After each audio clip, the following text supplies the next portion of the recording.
রহস্যময় পারিবারিক অ্যাডভেঞ্চার গল্প। প্রাথমিক দৃশ্য। চোখ খুলেই দেখি ছেলে আমার পাশেই শুয়ে আছে। আমি চমকে উঠলাম। তুই এখানে কেন? সে হাসি মুখে বলল, মা, তুমি ঘুমিয়েছিলে, আমি তোমাকে দেখছিলাম। আমি বিছানায় উঠে বসলাম। কি দেখছিলি? তোমার ঘুমের মুখ। সে আমার দিকে তাকিয়ে বলল। কত সুন্দর লাগছিল। আমি সারারাত জেগে তোমার মুখ দেখেছি। আমি অবাক হয়ে বললাম, পুরো রাত জেগেছিলি? সে মাথা নাড়ল। হ্যাঁ মা, ঘুমই আসেনি। কেন ঘুম আসেনি? আমি জিজ্ঞেস করলাম। সে আমার হাত ধরে বলল, তোমার পাশে শুয়ে থাকার সুখে। মা, তুমি যখন ঘুমাও তখন কত নিরীহ লাগে। তোমার নিঃশ্বাসের শব্দ কত মধুর। আমি অস্বস্তিতে পড়লাম। এসব কি বলছিস তুই? সে আমার বালিশে মুখ ডুবিয়ে বলল, মা, তোমার গায়ের গন্ধ এত ভালো। আমি এই গন্ধের জন্য পাগল। আমি বালিশ সরিয়ে নিলাম। মা, প্রতি রাতে আমি এভাবে তোমার পাশে শুয়ে থাকতে চাই। সে আমার কানের কাছে এসে ফিসফিস করে বলল, আমি তোমাকে ভালোবাসি। স্বামী স্ত্রী হিসেবে আমরা একসাথে ঘুমাব। তুমি কি বলো? সকালের আলো জানালা দিয়ে এসে পড়ছিল আমাদের মুখে। চ্যানেল সাবস্ক্রিপশন আহ্বান। এই গল্পটি সম্পূর্ণ শুনলে আপনাদের পানি অটোমেটিক বের হয়ে যাবে, সো যত দ্রুত সম্ভব হাতের কাছে টিস্যু নিয়ে বসে পড়ো। বিছানার চাদর যেন নষ্ট না হয় সেটা সম্পূর্ণ খেয়াল রাখার অনুরোধ জানিয়ে গল্পটি এখন শুরু করব। তার আগের সর্বশেষ অনুরোধ, দয়া করে এমন পানি বের করার গল্প নিয়মিত শুনতে আমাদের চ্যানেলটি সকলেই সাবস্ক্রাইব করুন। ধন্যবাদ। চরিত্রের পরিচয়। হ্যালো বন্ধুরা, আমার নাম মেঘনা চৌধুরী। আমার বয়স 40 বছর। আমার স্বামীর নাম রবীন্দ্র চৌধুরী, বয়স 43 বছর। আমাদের 2 সন্তান, রিয়ান আর পিয়া। রিয়ান 18 বছর বয়সী, কলেজে পড়ে। পিয়া 10 বছর বয়সী, স্কুলে যায়। গল্পের মূল অংশ। সেই সকালের ঘটনার পর আমি রিয়ানের আচরণ নিয়ে খুব চিন্তিত হয়ে পড়লাম। আমার ছেলে হঠাৎ এমন কথাবার্তা বলছে কেন? আমি তার বাবা রবীন্দ্রর কাছে গেলাম। রবীন্দ্র, রিয়ান আজকাল একটু অদ্ভুত আচরণ করছে। আমি বললাম। কি রকম অদ্ভুত? রবীন্দ্র জিজ্ঞেস করল। আমি সকালের ঘটনাটা বললাম। রবীন্দ্র ভ্রু কুঁচকে বলল, এটা তো সত্যিই অদ্ভুত। আমি রিয়ানের সাথে কথা বলবো। কিন্তু রিয়ান যখন বাবার কাছে গেল সে একদম স্বাভাবিক আচরণ করল। বাবা, আমি তো মাকে শুধু বলেছিলাম যে তার ঘুমের মুখ সুন্দর লাগে। এতে সমস্যা কি? রবীন্দ্র আমার কাছে এসে বলল, মেঘনা, মনে হচ্ছে তুমি বিষয়টা নিয়ে বেশি ভাবছ। ছেলে হয়তো শুধু মায়ের প্রতি ভালোবাসা প্রকাশ করতে চেয়েছে।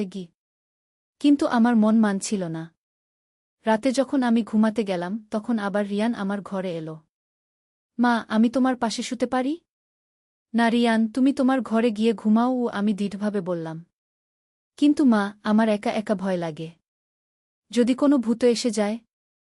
আমি অবাক হলাম। 18 বছর বয়সে ভূতের ভয়? রিয়ান, তুমি তো বড় হয়ে গেছ। এখনো ভূতের ভয় পাও? মা, আমি জানি তুমি মনে করো আমি মিথ্যে বলছি। কিন্তু সত্যিই আমার ভয় লাগে। শুধু তোমার পাশে থাকলেই আমি নিরাপদ বোধ করি। আমি তার কথায় দ্বিধায় পড়লাম। সত্যি কি রিয়ান কিছুতে ভয় পাচ্ছে? আমি রবীন্দ্রকে ডাকলাম। রবীন্দ্র, এদিকে এসো। রবীন্দ্র এলো। রিয়ান তার বাবার কাছে গিয়ে বলল, বাবা, আমার সত্যিই ভয় লাগে। আমি মায়ের পাশে শুতে চাই। রবীন্দ্র আমার দিকে তাকাল। মেঘনা, এক রাত হলেই বা কি? ছেলে যদি ভয় পায়। আমি রাজি হলাম। কিন্তু শর্ত দিলাম, শুধু একদিন। কাল থেকে তোমার নিজের ঘরেই ঘুমাতে হবে। রিয়ান খুশি হয়ে আমার পাশে শুল। কিন্তু মাঝরাতে আমি জেগে উঠলাম। রিয়ান আমার দিকে মুখ করে শুয়েছিল। তার চোখ খোলা। সে আমার দিকে তাকিয়েছিল। রিয়ান, তুমি ঘুমাওনি? আমি ফিসফিস করে জিজ্ঞেস করলাম। মা, তোমাকে দেখতে দেখতে ঘুম আসছে না। আমি অস্বস্তিতে পড়লাম। রিয়ান, এমন কথা বলো না। ঘুমাও। মা, আমি তোমাকে কত ভালোবাসি জানো? তুমি আমার সবচেয়ে প্রিয় মানুষ। আমিও তোমাকে ভালোবাসি বাবা। কিন্তু এখন ঘুমাও। পরদিন সকালে আমি দেখলাম রিয়ান আমার হাত ধরে শুয়ে আছে। আমি হাত সরিয়ে নিলাম। রিয়ান জেগে উঠল। মা, আমি স্বপ্ন দেখেছি। কি স্বপ্ন? স্বপ্নে দেখেছি যে তুমি আর আমি একসাথে একটা দ্বীপে আছি। সেখানে আমরা দুজনেই একা। আর কেউ নেই। আমার গা শিউরে উঠল। রিয়ান, এসব অদ্ভুত স্বপ্ন দেখো কেন? মা, ওই স্বপ্নটা এত সুন্দর ছিল। তুমি আমার শুধু আমারই ছিলে। আর কারো সাথে কথা বলতে হতো না গি। আমি বিছানা থেকে উঠে গেলাম। এই আচরণ আর সহ্য করতে পারছিলাম না। আমি পিয়াকে ডাকলাম। পিয়া, এদিকে আয় গু। পিয়া এলো। কি মা? পিয়া, রিয়ান ভাইজা আজকাল কেমন আচরণ করে তুমি কি লক্ষ্য করেছ? পিয়া একটু ভাবল। মা, রিয়ান ভাইজা আজকাল খুব অদ্ভুত। সে সব সময় তোমার কথাই বলে। আর আমার সাথে আগের মতো খেলে না গি। আর কিছু? হ্যাঁ মা। গতকাল সে বলছিল যে তুমি তার একটা স্বপ্নে এসেছ। আর সে খুব খুশি হয়েছে গু। আমি চিন্তিত হলাম। বিষয়টা আরও গুরুতর মনে হচ্ছে। আমি ডাক্তারের সাথে পরামর্শ করার কথা ভাবলাম। সেই বিকেলে আমি রিয়ানকে ডেকে বললাম, রিয়ান, তুমি কি আজকাল মানসিকভাবে কোনো সমস্যা অনুভব করো? না মা, আমি তো ভালোই আছি। শুধু তোমার সাথে থাকলেই আমি সুখী গো। রিয়ান, তুমি তো বড় হয়ে গেছ। তোমার বন্ধুবান্ধব আছে, কলেজ আছে। তাদের সাথে সময় কাটাও। মা, আমার বন্ধুদের চেয়ে তুমি অনেক ভালো। তোমার সাথেই আমি থাকতে চাই। আমি বুঝতে পারছিলাম যে এই আচরণটা স্বাভাবিক নয়। আমি রবীন্দ্রর সাথে আলোচনা করলাম। রবীন্দ্র, আমি মনে করি রিয়ানকে একবার ডাক্তার দেখানো উচিতকে। কেন? কি সমস্যা? তার আচরণটা অস্বাভাবিক। সে আমার প্রতি এত বেশি নির্ভরশীল হয়ে পড়েছে গু। রবীন্দ্র ভাবল। ঠিক আছে, আমরা একবার ডাক্তারের কাছে যেতে পারি। পরদিন আমরা ডাক্তার প্রদীপ সেনের কাছে গেলাম। তিনি একজন মনোবিদ। আমি রিয়ানের আচরণের কথা বললাম। ডাক্তার প্রদীপ সেন বললেন, এটা অডিপাস কমপ্লেক্স হতে পারে। কিছু ছেলে মায়ের প্রতি অতিরিক্ত আসক্ত হয়ে পড়ে। আমি রিয়ানের সাথে একটু কথা বলতে চাই। ডাক্তার রিয়ানের সাথে কথা বললেন। রিয়ান তার সাথে স্বাভাবিক আচরণ করল। ডাক্তার বললেন, রিয়ান একটু মানসিক সমস্যায় ভুগছে। কিন্তু চিকিৎসায় সেরে যাবে গু। কিন্তু সেই রাতে যা ঘটল তা আমি কখনোই ভুলতে পারব না। আমি ঘুমিয়েছিলাম। হঠাৎ অনুভব করলাম কেউ আমাকে স্পর্শ করছে। চোখ খুলে দেখি রিয়ান আমার পাশে শুয়ে আছে। কিন্তু এবার তার আচরণ অন্যরকম। মা, তুমি কত সুন্দর, সে আমার হাত ধরে বলল। রিয়ান, তুমি এখানে কি করছ? তোমার ঘরে যাও। মা, আমি আর পারছি না। আমি তোমাকে ছাড়া থাকতে পারি না গি। আমি উঠে বসলাম। রিয়ান, এসব কি করছো তুমি? মা, আমি জানি তুমি আমাকে বুঝবে না। কিন্তু আমি তোমাকে ভালোবাসি। স্ত্রী হিসেবে গু। আমি শক্ত করে চিৎকার করলাম। রিয়ান, তুমি কি বলছ? রবীন্দ্র দৌড়ে এলো। কি হয়েছে? আমি কাঁদতে কাঁদতে বললাম, রিয়ান। রিয়ান বলছে যে গু। কিন্তু রিয়ান হঠাৎ অদৃশ্য হয়ে গেল। আমি চারদিকে তাকালাম। সে কোথায়? রবীন্দ্র বলল, রিয়ান কোথায়? আমি তো তাকে দেখতে পাচ্ছি না গি। আমি রিয়ানের ঘরে গিয়ে দেখলাম সে গভীর ঘুমে আছে। আমি তাকে ডাকলাম। রিয়ান। সে জেগে উঠল। কি মা? কি হয়েছে? তুমি এখনই আমার ঘরে ছিলে না? না মা, আমি তো এখানেই ঘুমাচ্ছিলাম। তুমি স্বপ্ন দেখেছ নাকি? আমি হতবাক হয়ে গেলাম। আমি কি সত্যিই স্বপ্ন দেখেছিলাম? কিন্তু সবকিছু এত বাস্তব লাগছিল। পরদিন আমি আবার ডাক্তার প্রদীপ সেনের কাছে গেলাম। একা। আমি তাকে রাতের ঘটনা বললাম। ডাক্তার বললেন, মেঘনা, আপনি হয়তো হ্যালুসিনেশন দেখছেন। অতিরিক্ত মানসিক চাপে এমন হতে পারে গি। কিন্তু ডাক্তার, সবকিছু এত বাস্তব লাগছিল। হ্যালুসিনেশন প্রায় বাস্তবের মতোই মনে হয়। আপনি কিছু ওষুধ খান। আমি ওষুধ খেতে শুরু করলাম। কিন্তু ঘটনা থেমে থাকল না। প্রায় রাতে আমি রিয়ানকে দেখতাম। সে আমার কাছে আসত। অদ্ভুত কথাবার্তা বলত। কিন্তু সকালে উঠে দেখতাম রিয়ান তার ঘরেই ঘুমিয়ে আছে। সে কিছুই জানে না। একদিন আমি পিয়াকে জিজ্ঞেস করলাম, পিয়া, তুমি কি রাতে রিয়ান ভাইয়াকে ঘর থেকে বেরোতে দেখেছ? না মা। রিয়ান ভাইয়া রাতে ঘুমায়। তবে কি? মা, রিয়ান ভাইয়া মাঝে মাঝে ঘুমের মধ্যে কথা বলে গু। কি ধরনের কথা? সে তোমার নাম নিয়ে কথা বলে। বলে, মা, আমি তোমাকে ভালোবাসি, এই ধরনের কথা গু। আমি আরও চিন্তিত হলাম। রিয়ান কি সত্যিই ঘুমের মধ্যে আমার কাছে আসছে? কিন্তু এটা কিভাবে সম্ভব? এক রাতে আমি জেগে থাকার সিদ্ধান্ত নিলাম। আমি সারারাত জেগে থাকব। দেখব কি ঘটে। মাঝরাতে আমি দেখলাম রিয়ান আমার ঘরের দরজার কাছে দাঁড়িয়ে আছে। কিন্তু সে একদম নিশ্চুপ। তার চোখ বন্ধ। সে ঘুমের মধ্যে হাঁটছে। আমি ভয় পেয়ে গেলাম। রিয়ান স্লিপ ওয়াকিং করছে। সে ঘুমের মধ্যেই আমার কাছে আসে। আমি রবীন্দ্রকে ডাকলাম। রবীন্দ্র, দেখো রিয়ান।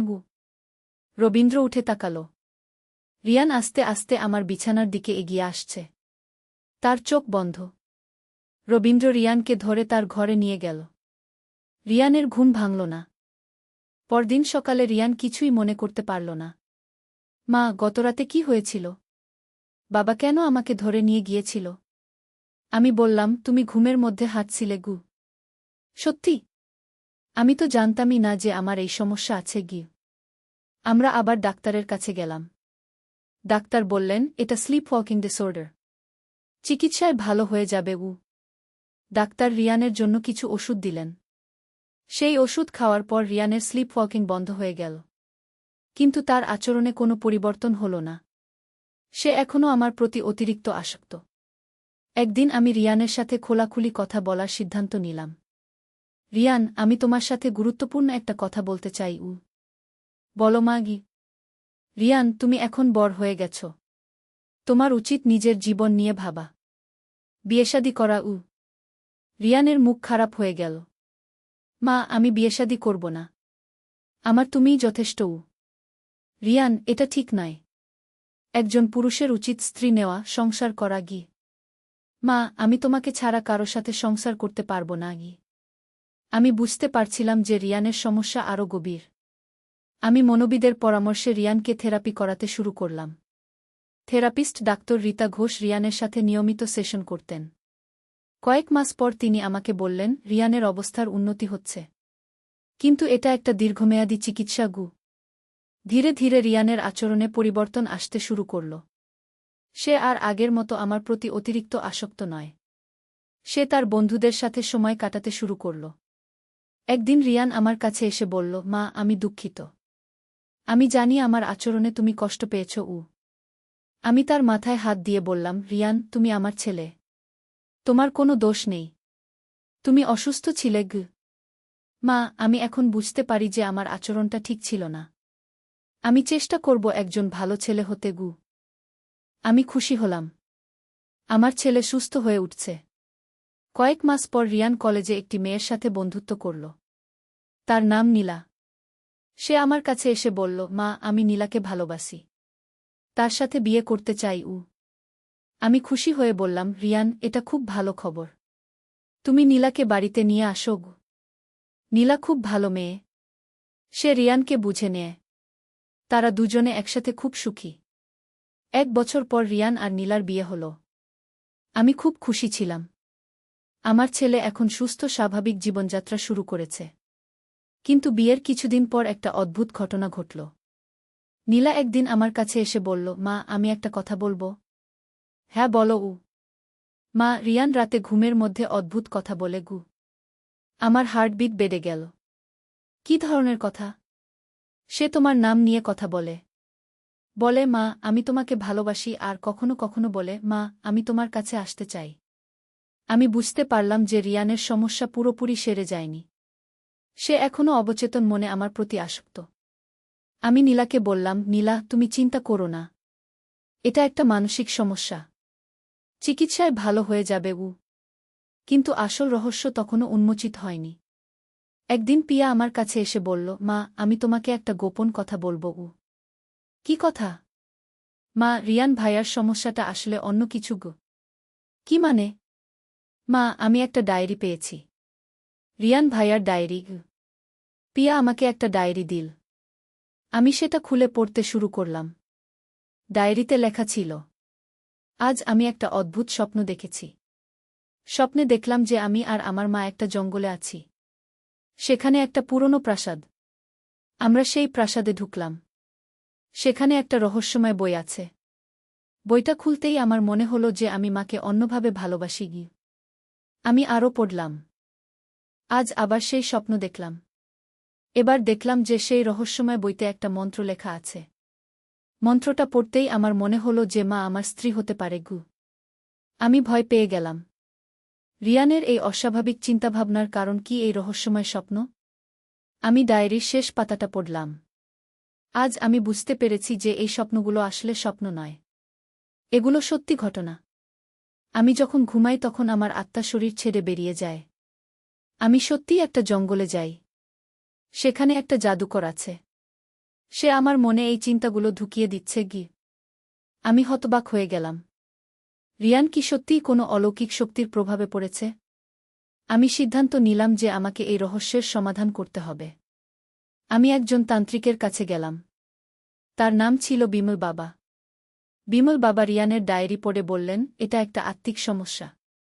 কোনো দুষ্ট শক্তি রিয়ানের মনকে নিয়ন্ত্রণ করছে গি। তাহলে সমাধান কি? আমি জিজ্ঞেস করলাম। আমাকে রিয়ানের সাথে কথা বলতে হবে। আমি তার মন থেকে এই নেতিবাচক শক্তি বের করে দেব গ। আমি রিয়ানকে বিমল বাবার কাছে নিয়ে গেলাম। বিমল বাবা রিয়ানের সাথে একটা গোপন আচার করলেন। কিছুক্ষণ পর রিয়ান চিৎকার করে উঠল, না, আমি যেতে চাই না। আমি মায়ের কাছে থাকতে চাই। বিমল বাবা জোরে কিছু মন্ত্র পড়লেন। হঠাৎ রিয়ান শান্ত হয়ে গেল। এখন ঠিক আছে বিমল বাবা বললেন। দুষ্ট শক্তি চলে গেছে গি। কিন্তু আসল রহস্য তখনও বাকি ছিল। রিয়ান বাড়িতে ফিরে এসে বলল, মা, আমি একটা অদ্ভুত জিনিস মনে করতে পারছি গু। কি? মা, আমি সেই জঙ্গলের কথা মনে করতে পারছি। সেখানে সত্যিই একটা প্রাসাদ আছে। আর সেই জাদুকরটাও সত্যিই আছে গি। আমি অবাক হলাম। তুমি কি বলছ? মা, আমি মনে করতে পারছি যে সেই জাদুকর আমাকে বলেছিল যে সে আমাদের পরিবারের উপর একটা অভিশাপ দিয়েছে। যে পর্যন্ত না আমরা তার কাছ থেকে একটা বিশেষ রত্ন উদ্ধার করি, ততক্ষণ পর্যন্ত আমাদের পরিবারে এই সমস্যা থেকে যাবে গু। আমি বুঝতে পারছিলাম না যে এই কথাগুলো সত্যি নাকি রিয়ানের কল্পনা। কিন্তু পরদিন আরও অদ্ভুত ঘটনা ঘটল। পিয়াও একই ধরনের স্বপ্ন দেখতে শুরু করল। মা, আমিও সেই জঙ্গলের স্বপ্ন দেখেছি, পিয়া বলল। সেই জাদুকর আমাকেও দেখা দিয়েছে গু। আমি ভয় পেয়ে গেলাম। আমাদের পুরো পরিবার কি কোনো অলৌকিক শক্তির প্রভাবে পড়ে গেছে? আমি রবীন্দ্রর সাথে কথা বললাম। রবীন্দ্র, মনে হচ্ছে আমাদের পরিবারে কোনো অস্বাভাবিক কিছু ঘটছে গি। কি ধরনের অস্বাভাবিক? আমি সব ঘটনা বললাম। রবীন্দ্র প্রথমে বিশ্বাস করল না। কিন্তু যখন সেও সেই জঙ্গলের স্বপ্ন দেখতে শুরু করল, তখন সে বুঝল যে বিষয়টা সত্যিই অস্বাভাবিক। মেঘনা, আমি মনে করি আমাদের সেই জঙ্গলে যেতে হবে, রবীন্দ্র বলল।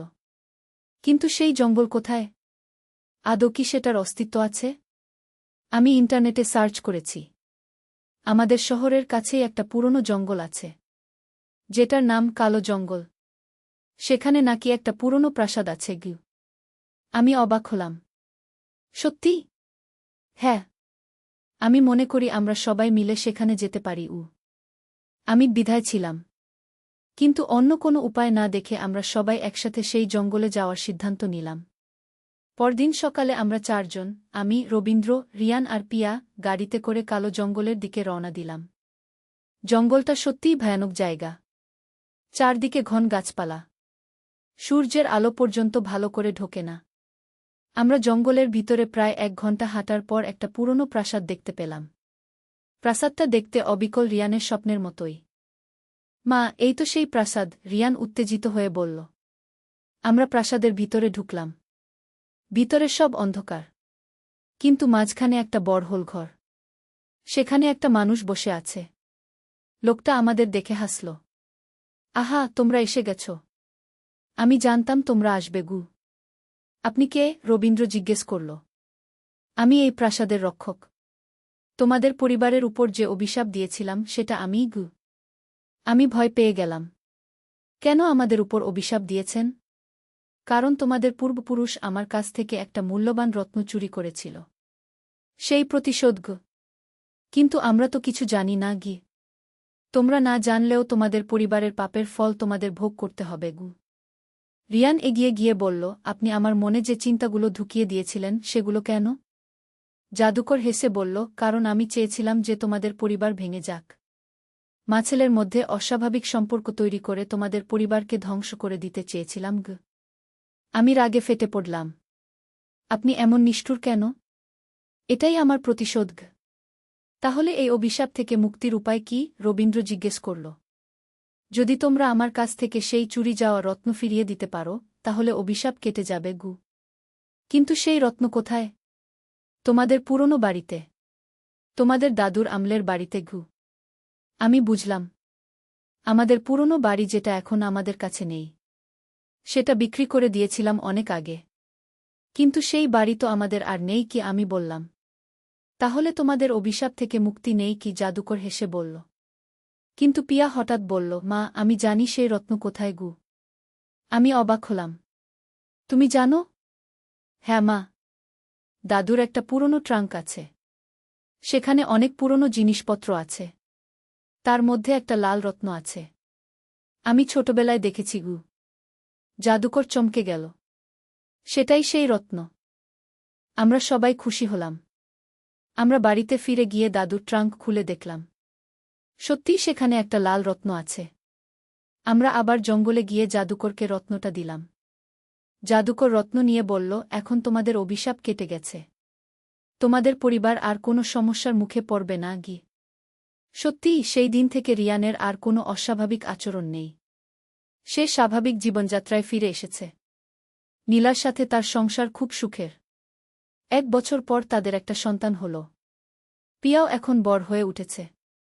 সে তার পড়াশোনায় মনোযোগ দিচ্ছে। আর আমি এখন শান্তিতে আছি। আমার পরিবার স্বাভাবিক হয়ে উঠেছে। কিন্তু মাঝে মাঝে আমি ভাবি, এই পুরো ঘটনাটা কি সত্যিই ঘটেছিল নাকি এটা আমাদের সবার একটা যৌথ হ্যালুসিনেশন ছিল। হয়তো কখনোই এর সঠিক উত্তর জানতে পারব না। তবে একটা জিনিস নিশ্চিত, আমাদের পরিবার এখন সুখী এবং স্বাভাবিক। এবং সেটাই আমার কাছে সবচেয়ে গুরুত্বপূর্ণ। রিয়ান এখন একটা ভালো চাকরি করে। নীলার সাথে তার সম্পর্ক খুব ভালো। তারা দুজনে একসাথে একটা সুন্দর সংসার গড়েছে। পিয়া স্কুলে ভালো ফলাফল করছে। তার পড়াশোনার পাশাপাশি অনেক শখ আছে। সে ছবি আঁকে, গান করে। রবীন্দ্রও তার কাজকর্মে মনোযোগ দিয়েছে। সে একটা নতুন ব্যবসা শুরু করেছে। আর আমি আমার পরিবারের যত্ন নিয়ে খুশি। মাঝে মাঝে আমি সেই জাদুকরের কথা ভাবি। সে কি এখনো সেই জঙ্গলে আছে? একদিন আমি সিদ্ধান্ত নিলাম আবার সেই জঙ্গলে যাব। দেখব সেখানে কি অবস্থা। আমি একা একাই সেই জঙ্গলে গেলাম। প্রাসাদটা খুঁজে পেলাম। কিন্তু সেখানে কেউ নেই। প্রাসাদটা এখন ফাঁকা। ধুলোবালিতে ভর্তি। মনে হচ্ছে অনেক দিন ধরে কেউ এখানে আসে না। আমি হোলঘরে গিয়ে দেখলাম যেখানে জাদুকর বসেছিল সেখানে একটা চিঠি রাখা আছে। চিঠিতে লেখা, মেঘনা, তুমি হয়তো আবার এখানে আসবে বলে এই চিঠি রেখে যাচ্ছি। আমি এখন এই জায়গা ছেড়ে চলে গেছি। তোমাদের পরিবারের অভিশাপ কেটে যাওয়ার পর আমার এখানে থাকার আর কোনো প্রয়োজন নেই। তবে একটা কথা বলে যেতে চাই, এই পুরো ঘটনা আসলে একটা পরীক্ষা ছিল। আমি দেখতে চেয়েছিলাম যে তোমাদের পরিবারে ভালোবাসা কতটা শক্তিশালী। তোমরা সবাই একসাথে এই সমস্যার সমাধান করেছ। এটাই প্রমাণ করে যে তোমাদের পারিবারিক বন্ধন কতটা মজবুত। রিয়ানের মানসিক সমস্যাটা আসলে সাময়িক ছিল। যে কোনো কিশোরের মধ্যেই এই ধরনের সমস্যা হতে পারে। কিন্তু তোমরা সবাই মিলে তার পাশে দাঁড়িয়েছ। এটাই তাকে সুস্থ করে তুলেছে। আমি আশা করি তোমাদের পরিবার সবসময় এভাবেই একসাথে থাকবে। শুভকামনা সহ, অজানা বন্ধু। আমি চিঠিটা পড়ে বুঝলাম যে এই পুরো ঘটনার পিছনে আসলে অন্য কিছু কারণ ছিল। হয়তো সত্যিই কোনো অলৌকিক শক্তি ছিল। হয়তো ছিল না। তবে একটা জিনিস নিশ্চিত, এই ঘটনা আমাদের পরিবারকে আরও কাছে এনেছে। আমরা সবাই একে অপরকে আরও ভালো করে বুঝতে পেরেছি। আমি বাড়িতে ফিরে এসে সবাইকে চিঠিটার কথা বললাম। সবাই অবাক হল। রিয়ান বলল, মা, আমি এখন বুঝতে পারছি যে সেই সময় আমার সাথে কি হচ্ছিল। আমি একটা কনফিউশনের মধ্যে ছিলাম। কিন্তু তোমরা সবাই আমার পাশে ছিলে বলে আমি সুস্থ হয়ে উঠতে পেরেছি। নীলা বলল, আমিও এই পরিবারের একজন হয়ে খুশি। তোমরা সবাই আমাকে এত ভালোবাসো। পিয়া বলল, মা, আমি গর্বিত যে আমার এমন একটা পরিবার আছে। রবীন্দ্র আমার হাত ধরে বলল, মেঘনা, তুমি আমাদের পরিবারের স্তম্ভ। তোমার বুদ্ধি আর ধৈর্যের কারণেই আমরা এই সমস্যা থেকে বেরিয়ে আসতে পেরেছি। আমি সবার দিকে তাকিয়ে বললাম, আমরা সবাই একসাথে আছি। এটাই আমাদের শক্তি। সেই রাতে আমরা সবাই মিলে খুব আনন্দ করলাম। অনেকদিন পর আমাদের পরিবারে এমন খুশির পরিবেশ তৈরি হল। রিয়ান আর নীলা তাদের ছোট্ট সন্তানটিকে নিয়ে আমাদের সাথে থাকে। পিয়া তার পড়াশোনায় ভালো করছে। আমি এখন নিশ্চিত যে আমাদের পরিবারে আর কোনো সমস্যা হবে না। আমরা সবাই একসাথে আছি। আর এটাই সবচেয়ে বড় কথা। মাঝে মাঝে আমি সেই জাদুকরের কথা ভাবি। সে কে ছিল? সত্যিই কি সে একজন জাদুকর ছিল? নাকি সে একজন সাইকোলজিস্ট ছিল যে আমাদের সাহায্য করতে চেয়েছিল? এই প্রশ্নের উত্তর হয়তো কখনোই জানতে পারব না। তবে একটা জিনিস নিশ্চিত, যা কিছুই হয়ে থাকুক না কেন সেটা আমাদের ভালোর জন্যেই হয়েছে। আমাদের গল্প এখানেই শেষ। একটা সুখী পরিবারের গল্প, যারা সমস্যার মুখে পড়েও একসাথে লড়াই করে জিতে গেছে। আর আমি এখন একজন খুশি মা। আমার সন্তানরা সুখী। আমার স্বামী খুশি। এর চেয়ে আর কি চাই? জীবনে কখনো কখনো অদ্ভুত ঘটনা ঘটে, কিন্তু পরিবারের ভালোবাসা দিয়ে সব সমস্যার সমাধান করা যায়। এই গল্পটা যারা শুনলেন তাদের কাছে আমার একটা অনুরোধ, আপনাদের পরিবারকে ভালোবাসুন। তাদের পাশে থাকুন। কারণ জীবনে পরিবারই সবচেয়ে বড় সম্পদ। কিন্তু আমাদের গল্প এখানেই শেষ নয়। কয়েক মাস পর আবার একটা অদ্ভুত ঘটনা ঘটল। একদিন রিয়ান আমার কাছে এসে বলল, মা, আমি আবার সেই স্বপ্ন দেখছি। আমার হৃদয়টা ধক করে উঠল। কি স্বপ্ন? মা, আমি স্বপ্নে দেখছি যে সেই জাদুকর আবার ফিরে এসেছে। কিন্তু এবার সে ভিন্ন কিছু চায়। কি চায়? সে বলছে যে আমাদের পরিবারে একটা বিশেষ ক্ষমতা আছে, যেটা সে ব্যবহার করতে চায়। আমি ভয় পেয়ে গেলাম। কি ধরনের ক্ষমতা? মা, সে বলছে যে আমাদের পরিবারে ভবিষ্যৎ দেখার ক্ষমতা আছে। আর সেই ক্ষমতা ব্যবহার করে অনেক মানুষকে সাহায্য করা যায়। আমি বিষয়টা রবীন্দ্রকে বললাম। রবীন্দ্র বলল, মেঘনা, হয়তো এটা আবার রিয়ানের কল্পনা। কিন্তু পরদিন পিয়াও একই ধরনের স্বপ্ন দেখল। মা, আমিও সেই জাদুকরকে দেখেছি। সে বলছে যে আমাদের পরিবার খুব বিশেষ। আমি চিন্তিত হলাম। আবার কি নতুন সমস্যা শুরু হচ্ছে? কিন্তু এবার ঘটনাটা ভিন্ন ছিল। রিয়ান হঠাৎ করে ভবিষ্যতের কিছু ঘটনা বলতে শুরু করল, যেগুলো পরে সত্যি হয়ে গেল। একদিন সে বলল, মা, আগামীকাল বৃষ্টি হবে। আর পিয়া স্কুলে প্রথম হবে। সত্যিই পরদিন বৃষ্টি হল। আর পিয়া তার ক্লাসে প্রথম হল। আরেকদিন রিয়ান বলল, মা, বাবার অফিসে একটা ভালো খবর আসবে। সেদিনই রবীন্দ্রর একটা বড় প্রমোশন হল। আমি বুঝতে পারছিলাম যে রিয়ানের মধ্যে সত্যিই কোনো অস্বাভাবিক ক্ষমতা তৈরি হয়েছে। একদিন আমি রিয়ানকে জিজ্ঞেস করলাম, রিয়ান, তুমি কিভাবে এসব জানো? মা, আমি নিজেও জানি না। স্বপ্নে দেখি আর সেগুলো সত্যি হয়ে যায়। তুমি কি সেই জাদুকরের সাথে কথা বলো? হ্যাঁ মা। সে আমাকে বলেছে যে এই ক্ষমতা দিয়ে আমি অনেক মানুষের উপকার করতে পারি। আমি দ্বিধায় পড়লাম। এই ক্ষমতাটা ভালো নাকি খারাপ? কিছুদিন পর আমাদের পাড়ায় একটা বাচ্চা হারিয়ে গেল। সবাই খুঁজছিল কিন্তু পাচ্ছিল না। রিয়ান আমার কাছে এসে বলল, মা, আমি জানি সেই বাচ্চা কোথায়। কোথায়? পার্কের পেছনে একটা পুরনো বিল্ডিং আছে। সেখানে সে লুকিয়ে আছে। আমি রিয়ানের কথামতো গিয়ে দেখলাম সত্যিই সেই বাচ্চা সেখানে আছে। পাড়ার সবাই খুশি হল। তারা রিয়ানকে ধন্যবাদ দিল। এই ঘটনার পর রিয়ানের খ্যাতি ছড়িয়ে গেল। অনেক মানুষ তার কাছে আসতে শুরু করল, তাদের সমস্যার সমাধান চাইতে। রিয়ান সবাইকে সাহায্য করত। কারো চাকরির ব্যাপারে, কারো বিয়ের ব্যাপারে, কারো স্বাস্থ্যের ব্যাপারে। কিন্তু আমি চিন্তিত ছিলাম, এই ক্ষমতা রিয়ানের জন্য ভালো নাকি খারাপ? একদিন আমি আবার সেই জঙ্গলে গেলাম, জাদুকরকে খুঁজতে। এবার আমি তাকে পেলাম। সে প্রাসাদের ছাদে বসেছিল। আপনি রিয়ানকে এই ক্ষমতা কেন দিলেন? আমি জিজ্ঞেস করলাম। জাদুকর হাসল। কারণ তোমাদের পরিবার এই ক্ষমতার যোগ্য। তোমরা এটা ভালো কাজে ব্যবহার করবে। কিন্তু এতে রিয়ানের কোনো ক্ষতি হবে না তো? না, বরং সে অনেক মানুষের উপকার করতে পারবে। আর যদি সে এই ক্ষমতা হারাতে চায়, তাহলে সে যে কোনো সময় হারাতে পারবে, শুধু মন থেকে চাইলেই। আমি আশ্বস্ত হলাম। কিন্তু কিছুদিন পর দেখলাম যে রিয়ান এই ক্ষমতা নিয়ে খুব চাপে আছে। অনেক মানুষ তার কাছে আসে। সে সবার সাহায্য করতে পারে না। একদিন রিয়ান আমার কাছে এসে কাঁদতে শুরু করল। মা, আমি আর পারছি না। সবাই আমার কাছে সাহায্য চায়। আমি তো একটা সাধারণ মানুষ গো। আমি তাকে বুকে জড়িয়ে ধরলাম। রিয়ান, তুমি যদি চাও তাহলে এই ক্ষমতা ছেড়ে দিতে পারো। সত্যি মা? হ্যাঁ। জাদুকর আমাকে বলেছে কি? রিয়ান একটু ভাবল। মা, আমি এই ক্ষমতা ব্যবহার করে অনেক মানুষকে সাহায্য করেছি। কিন্তু আমার নিজের জীবন নেই। আমি নীলা আর আমার সন্তানের সাথে সময় কাটাতে পারি না গিয়ে। তাহলে তুমি সিদ্ধান্ত নাও। রিয়ান বলল, মা, আমি এই ক্ষমতা ছেড়ে দিতে চাই। আমি একজন সাধারণ মানুষ হিসেবে বাঁচতে চাই। সেই রাতে রিয়ান মন থেকে চাইল যে সে তার ভবিষ্যৎ দেখার ক্ষমতা হারিয়ে ফেলুক। পরদিন থেকে সে আর কোনো ভবিষ্যতের ঘটনা দেখতে পেল না। সে আবার একজন সাধারণ মানুষ হয়ে গেল। কিন্তু সে খুশি। সে তার পরিবারের সাথে স্বাভাবিক জীবনযাত্রায় ফিরে গেল। আমিও খুশি। আমার ছেলে এখন শান্তিতে আছে। এই ঘটনার পর আমি বুঝলাম যে অতিরিক্ত ক্ষমতা সবসময় সুখ এনে দেয় না। কখনো কখনো সাধারণ জীবনযাত্রাই বেশি সুখের।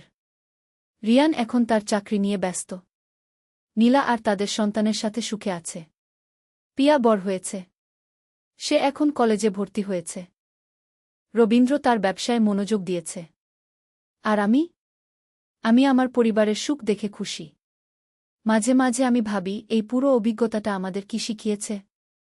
শিখিয়েছে যে পরিবারের বন্ধন সবচেয়ে শক্তিশালী। যে কোনো সমস্যার মুখে পরিবার একসাথে লড়াই করলে জয়ী হতে পারে। শিখিয়েছে যে অতিরিক্ত কিছু সবসময় ভালো নয়। সাধারণ জীবনযাত্রায়ও সুখ আছে। শিখিয়েছে যে রহস্যময় ঘটনাও ঘটতে পারে। কিন্তু সেগুলোর মুখোমুখি হতে ভয় পাওয়ার কিছু নেই। আজ যখন আমি এই গল্পটা বলছি, তখন আমার মনে হচ্ছে যে আমাদের এই অভিজ্ঞতা অনেকের কাজে লাগতে পারে। যাদের পরিবারে কোনো সমস্যা আছে তারা হাল ছেড়ে দেবেন না। একসাথে লড়াই করুন। সমাধান অবশ্যই পাবেন। যারা রহস্যময় কিছুর সম্মুখীন হন তারা ভয় পাবেন না। ধৈর্য রাখুন। বিচক্ষণতার সাথে পরিস্থিতি মোকাবেলা করুন। আর সবচেয়ে বড় কথা, আপনার পরিবারকে ভালোবাসুন। তাদের পাশে থাকুন। কারণ শেষ পর্যন্ত পরিবারই আপনার সবচেয়ে বড় শক্তি। আমাদের গল্প এখানেই শেষ। একটা অস্বাভাবিক শুরু হলেও শেষটা খুব স্বাভাবিক আর সুন্দর।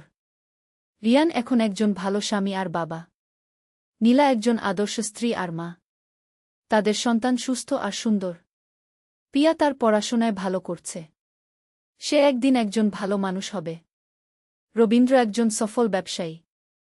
আর একজন ভালো স্বামী আর বাবা। আর আমি একজন সন্তুষ্ট মা আর স্ত্রী। আমার পরিবার সুখী। এর চেয়ে বড় পাওয়া আর কি হতে পারে? কখনো কখনো জীবনে অদ্ভুত ঘটনা ঘটে। কিন্তু সেগুলো আমাদের শক্তিশালী করে তোলে। আমাদের শিখিয়ে দেয় যে জীবনে যা কিছুই আসুক না কেন, পরিবারের ভালোবাসা দিয়ে সব কিছু জয় করা যায়। আমাদের এই গল্প যারা শুনেছেন তাদের জীবনেও যেন এমন সুখ আসে। তাদের পরিবারও যেন এভাবেই একসাথে থাকে। এই গল্পের মাধ্যমে আমি একটাই বার্তা দিতে চাই, পরিবারকে ভালোবাসুন, তাদের পাশে থাকুন। জীবনের সব সমস্যার সমাধান পরিবারের ভালোবাসার মধ্যেই লুকিয়ে আছে। ধন্যবাদ। শেষ কথা। এই গল্পটি একটি কাল্পনিক কাহিনী। এতে পারিবারিক বন্ধন, মানসিক স্বাস্থ্য এবং রহস্যময় অ্যাডভেঞ্চারের সমন্বয় রয়েছে। গল্পটির উদ্দেশ্য হল দেখানো যে যেকোনো সমস্যার সমাধান পারিবারিক ভালোবাসা ও একতার মধ্যে রয়েছে। যদিও গল্পটি একটি বিশেষ ধরনের ভূমিকা দিয়ে শুরু হয়েছিল, কিন্তু শেষ পর্যন্ত এটি একটি সুস্থ, স্বাভাবিক এবং শিক্ষণীয় পারিবারিক গল্পে রূপান্তরিত হয়েছে। মূল বার্তা: পরিবারের একতা এবং ভালোবাসাই জীবনের সবচেয়ে বড় শক্তি।